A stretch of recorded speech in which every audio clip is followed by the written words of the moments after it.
UFL is officially in the books, and it is time for Week 5's TV ratings and attendance. We've got all the information, breaking down everything for you today. Make sure you hit that like button, hit the subscribe button, and make sure you follow my channel for all your UFL needs. We will be talking in two separate videos today. I have one going up talking about the incident that happened in St. Louis. We've got a little more clarification of what is happening to Samson Nakua.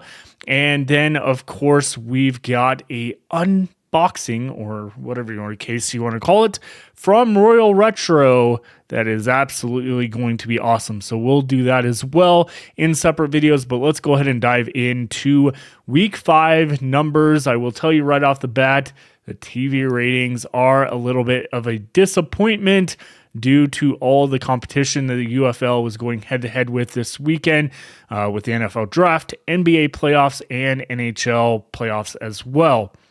So first off, we hit up the attendance numbers Friday, April 25th, 2025. The Showboats and Stallions on Friday night, 9,127.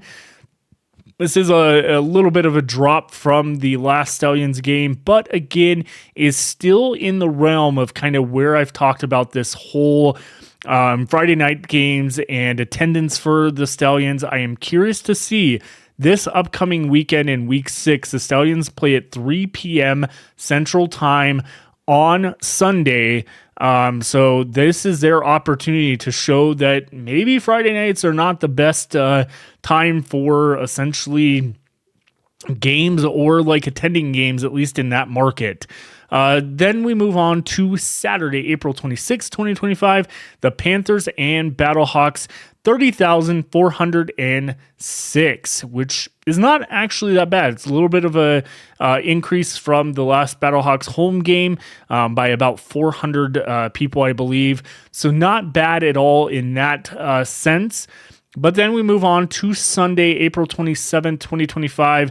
First game, the Defenders and Renegades at Choctaw Stadium, 9,544. This is a little bit of a dip from their last game, still being pretty consistent across the board for the Renegades. The Roughnecks and Brahmas, this is where we need to talk about. So 14,427 for the first San Antonio Brahmas home game of the season. And let me tell you, if you weren't aware of this already, because I have not found anybody pointing this out or really making a case about it, and I think a lot of people are not quite, I think we're all dropping the ball on this one. This is the largest attendance that the San Antonio Brahmas organization has had, second largest, since week 1 of the XFL season in 2023. 14,427. The game in 2023 for the Brahmas was 24,245. So again, you're looking at just about, give or take, about 10,000, just under about 10,000 from that all-time attendance record for the Brahmas. Now, of course, I'm not counting the XFL championship game in 2023 that had around 22,000 just because of the fact it was not a Brahmas home game. But we've got to celebrate this. This is amazing. Whether it is the fact that the Roughnecks were playing, that drew more people in from Houston to San Antonio, which is roughly about a 3 to 4 hour drive. So it's not really that bad. But they're on track right now, and we'll look in a future slide. They're on track to potentially meet or surpass the 2024 attendance record for the Alamo Dome overall, and they're one game short this year. They only have 4 home games compared to 5 last year. That should be something to be looked at as a huge positive, just like we are seeing with Ford Field with the Michigan Panthers.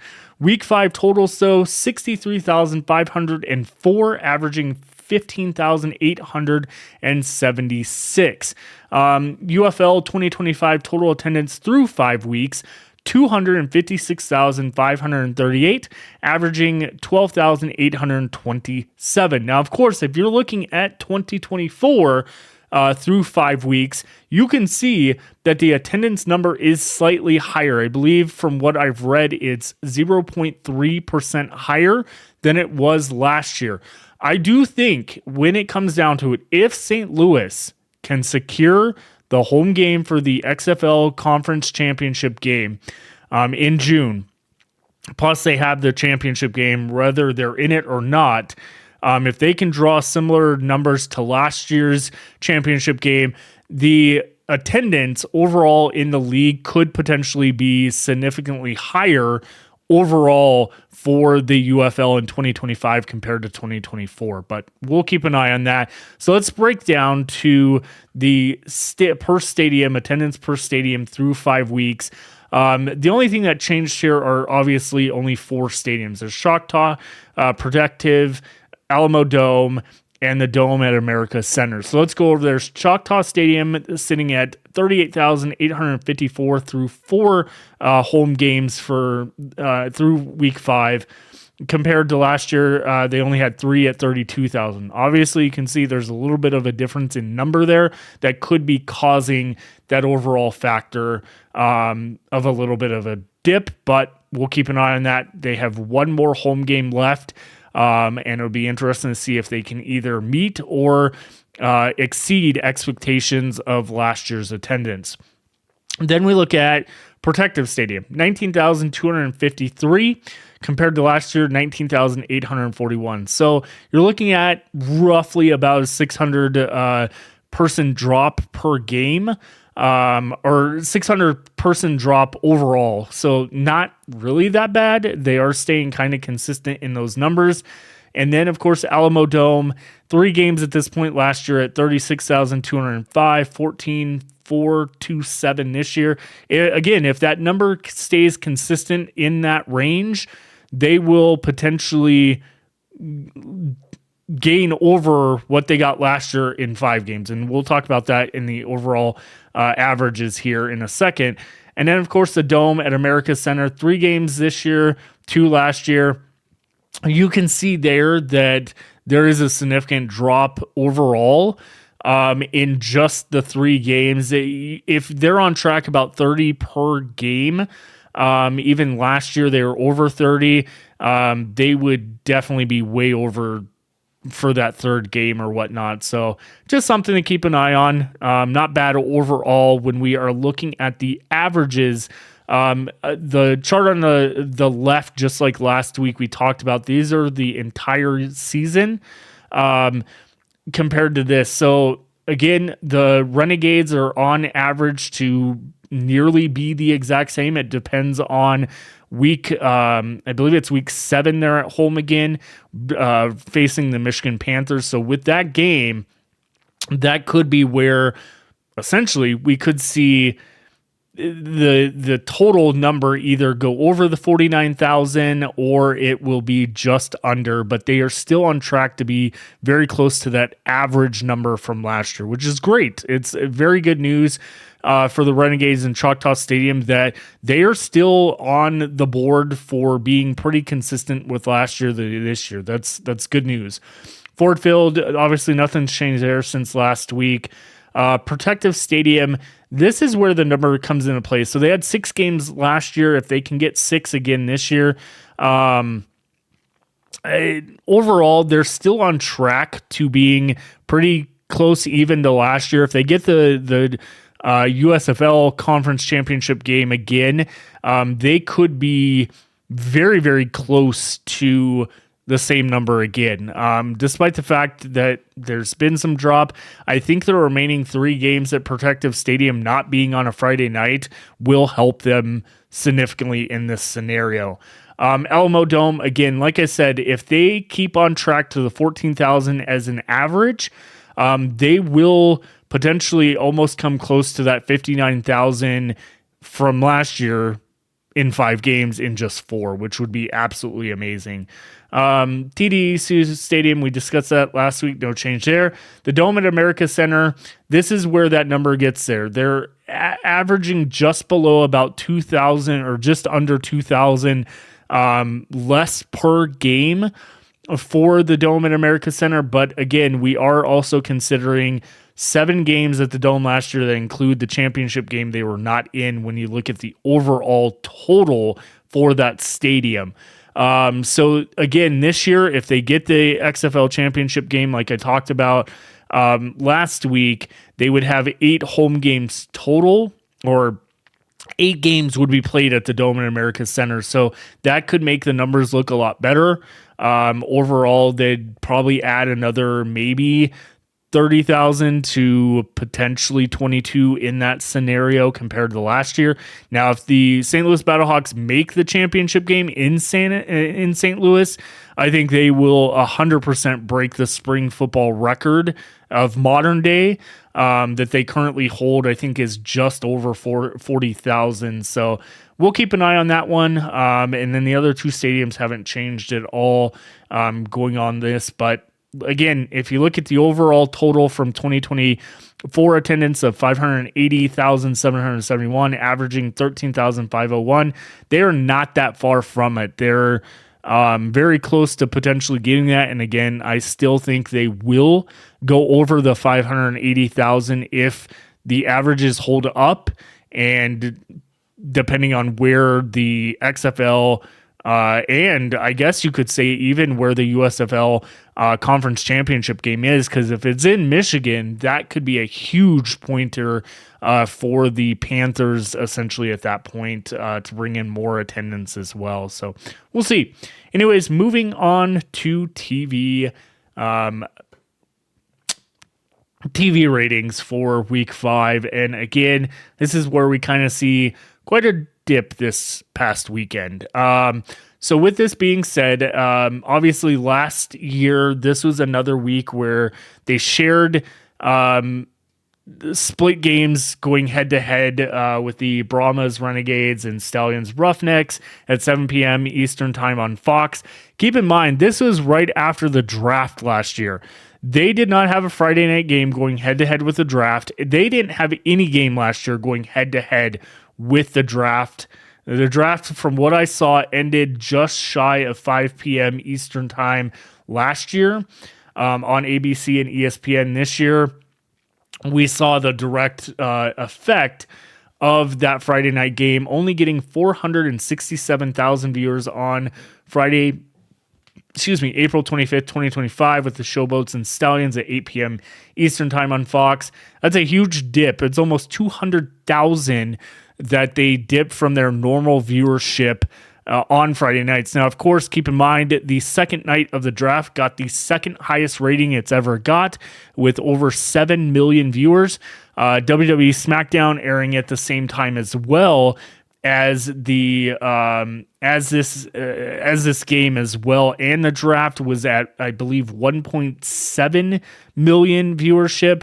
And then, of course, you add in the NBA and NHL games, which were just under between about 500 and a million viewership for those games as well. So a lot of direct competition for the UFL on Friday night that brought that down. But it's not like if you set up for this was going to be your spot on Friday night no matter what because of the Friday Night Light games.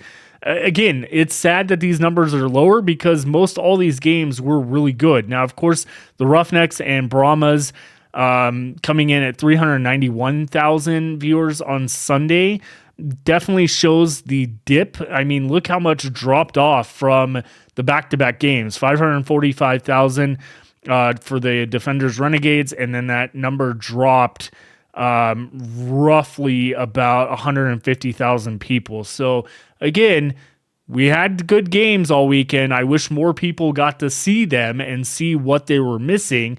But the lead in from the draft into essentially the UFL on Friday or Saturday night got 615,000. I wish that number was a lot higher with them being the draft being the lead in to it. But hey, it is what it is. The numbers are out there. and that's kind of where we're at this point. So we move on to the next section here, and that's back to the scoring. Like I said, I'm going to do this in week 5, and then we'll revisit this after week 10, and then after the championship game to really sum up the season. So as we can see through week 5 of the 2024 season, you can kind of see here where everything stood. Now, again, it is very interesting that if you look at the top 4 teams scoring through 5 weeks, all 4 of them were in the conference championship games. It says a lot when you're scoring touchdowns, scoring points, extra points and stuff like that. And at this time last year, the Battlehawks had 151 points and only given up 95 on the season. They were the highest in the league. And so you have 93 total offensive touchdowns last year, 2 defensive touchdowns, 3 safeties. 1-point conversions were 14 out of 30. 2 points were 23 for 58. 3-point conversions, you had 0 out of 2, which is crazy to think. Field goals, you had 73 out of 76. And then total points scored in the UFL through week 5 was 852. When we look over at this year's, so the touchdowns, offensive touchdowns, 77. It is down 16 from last year. Defensive touchdowns, 6 total. That includes the kick 6 that was scored by the Showboats on Friday Night Football with the 108-yard return by Isaiah Henney. That is included in the defensive touchdowns. 6 total. They're up 2 from last year. Overtime points. The Showboats have 2 overtime points or possessions. I did not say they had 4. They had 2 completions in overtime. So that added to it that we did not have at this point last year. So that's up 2 scores. Safeties, we have not had any safeties this year, still -3 from last year. And then 1-point conversions, 13 for 26. It is down 1 try to 4 misses from last year. 2-point conversion, 22 for 56. Down 1 completion from last year compared to the 2 down 2 attempts from last year. 3-point conversions. We are up 1 from last year for the completions, which we went over last week, and we are still at the same for attempts, which is interesting.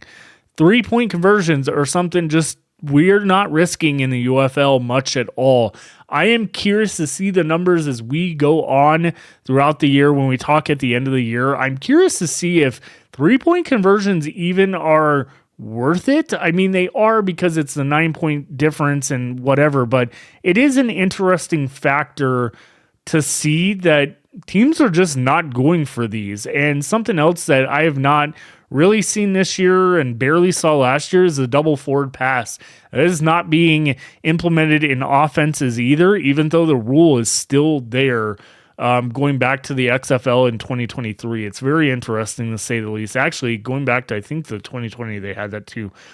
Field goals, 68 for 80. So the completion or making the field goals is down by 5 from last year, but field goal attempts are up by 4. So we're still on track, not overly heavy with field goals, especially this past weekend with all the scoring. But even with this massive amount of scoring this weekend, they are still down. The total amount of points scored in the league is 773. So they are down 79 points overall through 5 weeks, which again is very interesting when you take into consideration everything for that.